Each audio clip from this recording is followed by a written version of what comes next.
Gracias por acompañarnos en la fuerza de la verdad. Como siempre, con comentarios que entendemos deben ser de interés nacional. Hemos visto como una indelicadeza y un mal presagio para el pueblo venezolano el anuncio hecho recientemente por Nicolás Maduro ante la Asamblea Nacional de su país en cuanto a una reforma constitucional y que la prensa internacional en el día de hoy recoge, aseverando que Maduro está planteando que con esta reforma constitucional se va a lograr un nuevo país. Personalmente, nosotros teníamos la duda, porque la práctica política, sobre todo en Latinoamérica, no es muy distinta. Por lo tanto, en la guerra y en la política todo es permitido, dice la gente. Y lo más lejos que se puede tener en ese ardid que se utiliza para lograr el éxito en la política, pues probablemente la ética y los principios y los valores no sea lo que norme la conducta de la gente. Y que cualquier decisión que se tome, cualquier estrategia que se implemente, que dé resultados siempre es bienvenida, aunque la pragmática sea lo que norme la conducta de la gente, olvidándose precisamente de cualquier principio o cualquiera de los valores que normalmente la gente comparte. El hecho de que Nicolás Maduro se haya juramentado el día 10 de enero, a nuestro entender, no terminó con la crisis política de Venezuela. Nosotros vemos en la prensa local que la República Dominicana y Estados Unidos figuran entre los 14 países que firmaron el rechazo a la juramentación de Nicolás Maduro. Habíamos nosotros planteado que la República Dominicana debía haberse quedado neutral en este sentido para poder mantener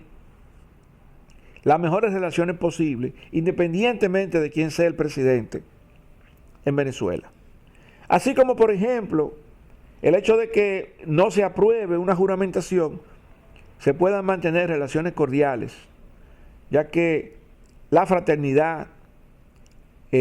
la amistad que se ha mantenido siempre entre Venezuela y República Dominicana no va a ser sustituida porque hoy gobierne un presidente y mañana gobierne otro. Independientemente de los esfuerzos que realizaron María Corina y el hasta ahora fallido recorrido de Edmundo González, visitando países, buscando apoyo, todo esto previo al 10 de enero, que era la juramentación ante la Asamblea Nacional, a pesar de todo esto, esa juramentación no implica necesariamente de que ya la crisis política de Venezuela haya concluido. La fragmentación, el grupo de personas importante, un gran número de personas, de venezolanos, no solamente que radican en Venezuela, sino que están alrededor de 8 millones de venezolanos alrededor del mundo, tienen su posición política y no todos apoyan al presidente Nicolás Maduro y no todos apoyan el intento como candidato presidencial a Edmundo González. Por esa razón, nos sumamos al criterio de algunos presidentes de la región que entienden que esta crisis política en Venezuela, que no solamente afecta a los venezolanos, sino a la región misma, deberá buscársele una salida negociada entre las partes, donde una de las alternativas probables puede ser la repetición de las elecciones presidenciales en aquel país. Evidentemente, esta idea que han planteado algunos presidentes ha sido hecha desde el mismo 28 de julio, 29 de julio, 30 de julio, luego de las elecciones y cuando iniciaba la crisis electoral, ya se estaba hablando de esa posibilidad y sin embargo, ni el partido de Nicolás Maduro, ni el partido de María Corina y Edmundo González estuvieron de acuerdo con esa moción, con esa idea, porque ambas partes se sentían ganadores del proceso. Y si se sentían ganadores, pues no tenía sentido repetir el proceso electoral. Sin embargo, la división fue plasmándose, profundizándose, hasta el punto en que Edmundo González salió de Venezuela, asilado político, primero a la Embajada de España y luego comenzó su visita a una cantidad de países de la región del continente americano buscando apoyo, muy cercana. Yo diría que en las últimas 2 semanas antes del 10 de enero, en función de que quería, incluso se había hablado de que estaría llegando a Venezuela para esa juramentación. Se tejieron muchísimas teorías conspirativas alrededor de esto, incluyendo que Edmundo González se iba a juramentar en alguna embajada en algún país, cosa que no ocurrió, así como tampoco ocurrió que llegara a Venezuela. El mismo Nicolás Maduro y el ejército y las Fuerzas Armadas venezolanas hicieron lo propio, protegiendo su gobierno, protegiendo su mandato, de manera tal que esas ideas que planteaban una intervención militar en Venezuela también tenían ya de antemano una posición no solamente política, sino también de defensa de lo que Nicolás Maduro entendía era la defensa de la soberanía, la defensa de su país. Sin embargo, viendo las cosas en esta perspectiva, parecería entonces una provocación o una indelicadeza, cuando aún las partes no han llegado a un acuerdo, a hablar de una reforma constitucional, donde precisamente ese sector de la oposición no estaría participando en dicho proceso, y parecería que serían grupos de varios millones de venezolanos que serían apátridas porque no estarían siendo considerados en ninguna de las instancias institucionales de esa nación. Me parece a mí que esta decisión de reforma constitucional es extemporánea y que primero debería lograrse el acuerdo entre las partes para que se pueda gobernar en este periodo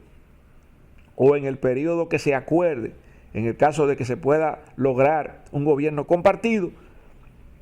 para que entonces exista la tranquilidad en el pueblo venezolano y se pueda seguir adelante tratando de llevar a ese pueblo hacia el progreso. Seguimos con ustedes con nuestro próximo comentario en La Fuerza de la Verdad. Gracias por seguir con nosotros en La Fuerza de la Verdad. Mientras el Banco Mundial ha dicho en el día de hoy que la economía mundial decrecerá, porque va a decrecer la inflación entre un 2.8% aproximadamente en los próximos 2 años, indica también a la prensa internacional que esa inflación no se puede, que con esa inflación no se puede combatir la pobreza. Nosotros analizábamos recientemente y yo le decía a ustedes que finalmente había entendido cuando el Banco Central hablaba de una meta de inflación. Yo decía, pero ¿cómo es posible que estemos hablando de una meta de inflación cuando la inflación destruye el poder adquisitivo de la gente y cuando la gente tiene menos capacidad de compra porque el valor del dinero ha decrecido? Entonces eso afecta directamente a la calidad de vida de las personas. Hay una inflación en la República Dominicana que también se ha reforzado por distintas decisiones que se han tomado, incluyendo la decisión del Banco Central de la República Dominicana de reducir la tasa de política monetaria, que implica la liberación en el encaje legal, de manera que los bancos pueden con esto prestar más dinero. Al prestar más dinero, pues hay más dinero circulando en la economía y evidentemente hay más personas intentando comprar dólares. Y esta presión para la compra del dólar genera una escasez que a su vez genera un incremento en la tasa de cambio. Por eso se ha visto que una tasa de cambio que venía más o menos promedio entre 59 y 60,20 durante todo el año 2024, de repente en el mes de diciembre se dispara al 61,25 y 61,40. Hay personas que entienden que si la tasa de cambio se deja flotar, la República Dominicana pudiera estar teniendo una tasa de cambio por encima del 80 por 1. Ahora, esta información que plantea el Banco Mundial, indicando que la economía mundial va a decrecer y que con la inflación que se va a tener, porque va a decrecer la inflación, no se va a poder combatir la pobreza, llama la atención al gobierno dominicano, quien ha asumido la meta para el año 2028 de pobreza cero. Es decir, que con las mismas medidas que ha venido tomando el Banco Central, generando más inflación, lo que estamos creando es una situación para la clase media y para la misma gente que están por debajo de la clase media, donde el dinero no le alcanza. No entendemos cómo podemos pensar que ese crecimiento económico que se refleja en el Producto Bruto Interno y que nunca se refleja en los bolsillos del consumidor, se puede pensar que es el verdadero crecimiento económico para la población. Pero ¿qué sucede cuando hay inflación? Al haberse cambiado el sistema tributario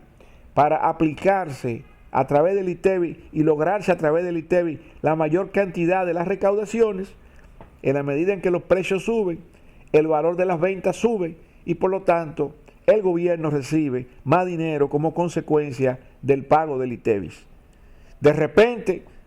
por ahí se puede buscar esa explicación de lo que ha planteado el Banco Mundial, pero sin embargo, al indicar el Banco Mundial que lo que va a hacer es contrario, que va a reducirse la inflación, entonces los gobiernos van a recibir menos dinero en sus recaudaciones y por lo tanto van a poder invertir menos, supuestamente para combatir la pobreza en sus países. Conjuntamente con esto, en el día de ayer se hizo una reunión en los Estados Unidos importantísima, donde Marco Rubio, que había sido designado por el presidente electo Donald Trump, va a ser el próximo secretario de Estado de los Estados Unidos, y en esa asamblea que se hizo en el día de ayer, pues Marco Rubio tuvo un discurso, y en ese discurso mencionó a la República Dominicana, indicando que la República Dominicana va bien a pesar del problema haitiano y a pesar de la situación económica en la que quedó post-COVID. A pesar de esto, la economía dominicana, dijo Marco Rubio, ha estado creciendo. Y nosotros tenemos una hipótesis que vamos a comentar brevemente en el próximo tema. Mientras tanto, y antes de entrar en esta hipótesis, el presidente de la República, Luis Abinader, agradeció a Marco Rubio sus palabras, de manera que la República Dominicana va bien, la economía dominicana va bien, el país va bien, y eso se agradece porque se habían dicho muchas cosas de que con el ascenso de Donald Trump a la presidencia de los Estados Unidos, la República Dominicana podría tener problemas porque supuestamente el presidente Abinader había estado de la mano con el pasado presidente de los Estados Unidos, Joe Biden. Estas palabras de Marco Rubio le dan fortaleza a la posición política internacional de Luis Abinader frente a los Estados Unidos, y al mismo tiempo tiene consistencia con lo que dijo el mismo Donald Trump luego de ganar las elecciones, cuando dijo, y estas fueron palabras de Donald Trump: los dominicanos son fabulosos. Y es que los dominicanos en los Estados Unidos tuvieron un impacto importante en la decisión, en la cantidad de votos que alcanzó Donald Trump para lograr ser presidente de los Estados Unidos. Hacemos una pausa y retornamos con ustedes de inmediato con nuestro último comentario en el día de hoy en La Fuerza de la Verdad. Gracias por seguir con nosotros en La Fuerza de la Verdad. Le dije que tenía una hipótesis que la iba a compartir con ustedes relacionada con el crecimiento económico dominicano. Desde hace un tiempo veníamos observando todos los escándalos que se produjeran, que se producían en la República Dominicana a nivel de hallazgos, confiscaciones, alijos y una serie de encuentros que se tuvieron en el tiempo con cargamentos de sustancias prohibidas, donde la principal sustancia que siempre se ha decomisado en el país ha sido la cocaína. Desde antes de la pandemia se veían todos estos trabajos que normalmente realizaba la Dirección Nacional de Control de Drogas, la DICRIM, pero también con una participación activísima de la DEA, el Departamento de Estado norteamericano. Con esas participaciones, pues siempre se hacían decomisos de drogas, de cargamentos importantes. Se habían estado produciendo denuncias en ese sentido. De hecho, también durante la pandemia se pensó que mientras toda la población se encontraba en sus casas por el toque de queda y la emergencia nacional, el crimen organizado pudo haber continuado a sus anchas, haciendo sus operaciones, sobre todo de narcotráfico, con mucha tranquilidad, sin tránsito en la calle y sin daños colaterales en esos momentos. Recordamos una intervención que tuvo en una ocasión un conocido cuando planteábamos y nos quejábamos, ya estamos hablando de hace 10 años atrás, 12 años atrás, pero en aquella oportunidad nos quejábamos porque se había introducido el tema del horario para los negocios nocturnos en aquel momento. Yo decía que no estaba de acuerdo con eso, que no era justo, porque sencillamente el país no se encontraba en una situación de guerra o un estado de emergencia, que por qué la gente tenía que irse para su casa a las 2 de la mañana. Y ese amigo, que era un militar en aquel momento, me decía, lo que pasa es que en la República Dominicana, después de las 2 de la mañana, no hay garantía ciudadana para nadie, porque opera el bajo mundo, opera el crimen organizado. Y comenzó a ampliarme con una serie de informaciones que para mí fueron sorprendentes. La organización real que tiene el crimen organizado, es decir, se llama crimen organizado porque está organizado. No es a lo loco que se hacen las cosas. Y permea una cantidad de instituciones, incluyendo los uniformados a distintos niveles, en distintos puntos estratégicos. De manera que un porcentaje, digamos que utilizando la teoría de Pareto, 20-80, un porcentaje de los cargamentos son detectados y decomisados, mientras el mayor porcentaje prosigue su camino, porque así el negocio florece. Pospandemia, hemos visto lo que ha estado pasando, los escándalos se siguieron sucediendo. Recientemente ya vimos el famoso alijo de las 10 toneladas prácticamente de cocaína, y 2 o 3 semanas después pues continuaron apareciendo cargamentos que fueron encontrados en Pedernales, en Valladolid, en otro lugar del país,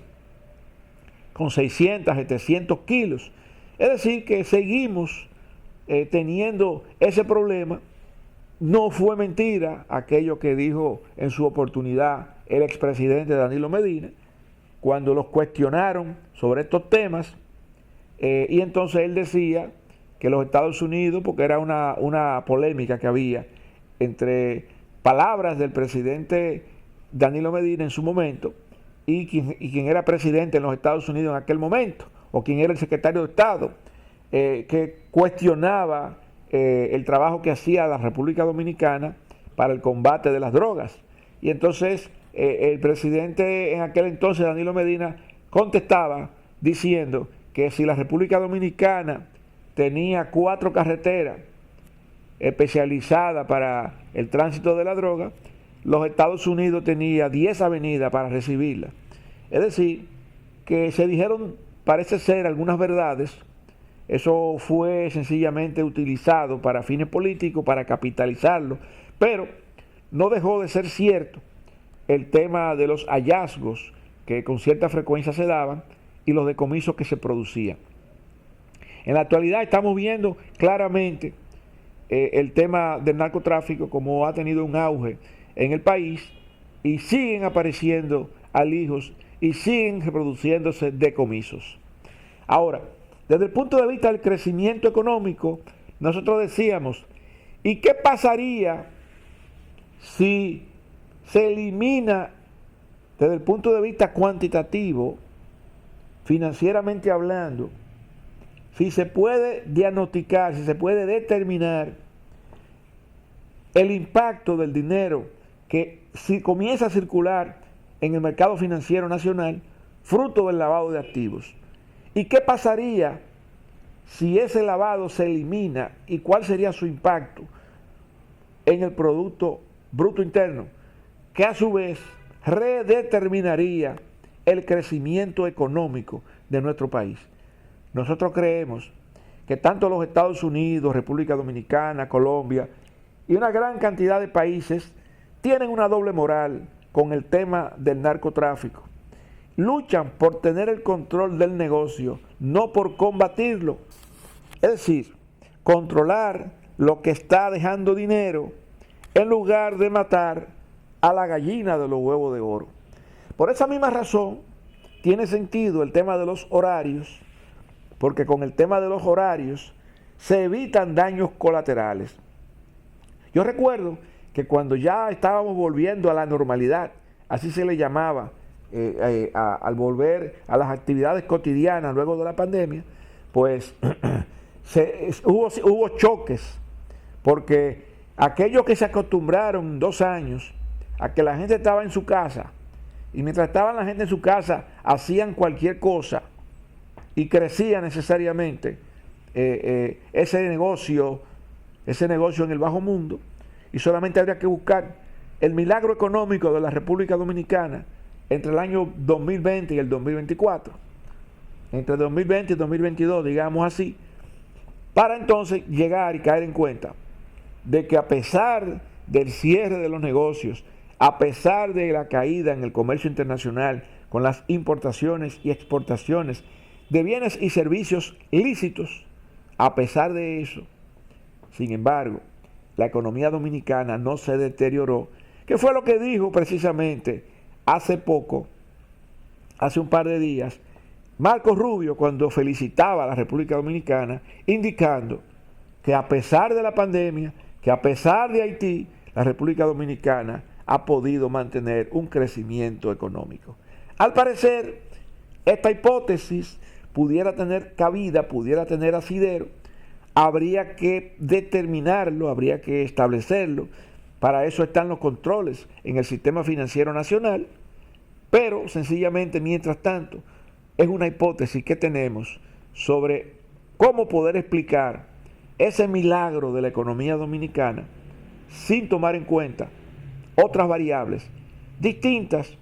a lo que siempre se ha dicho impacta positivamente nuestra economía, como por ejemplo las remesas, pero también el lavado. ¿Por qué el lavado? Porque se supone que es un dinero que entra al sistema. Si entra al sistema, se refleja entonces en el Producto Bruto Interno. Gracias por escucharnos en el día de hoy con estos comentarios en la fuerza de la verdad. Y no te olvides, acuérdate de tu Creador ahora que eres joven.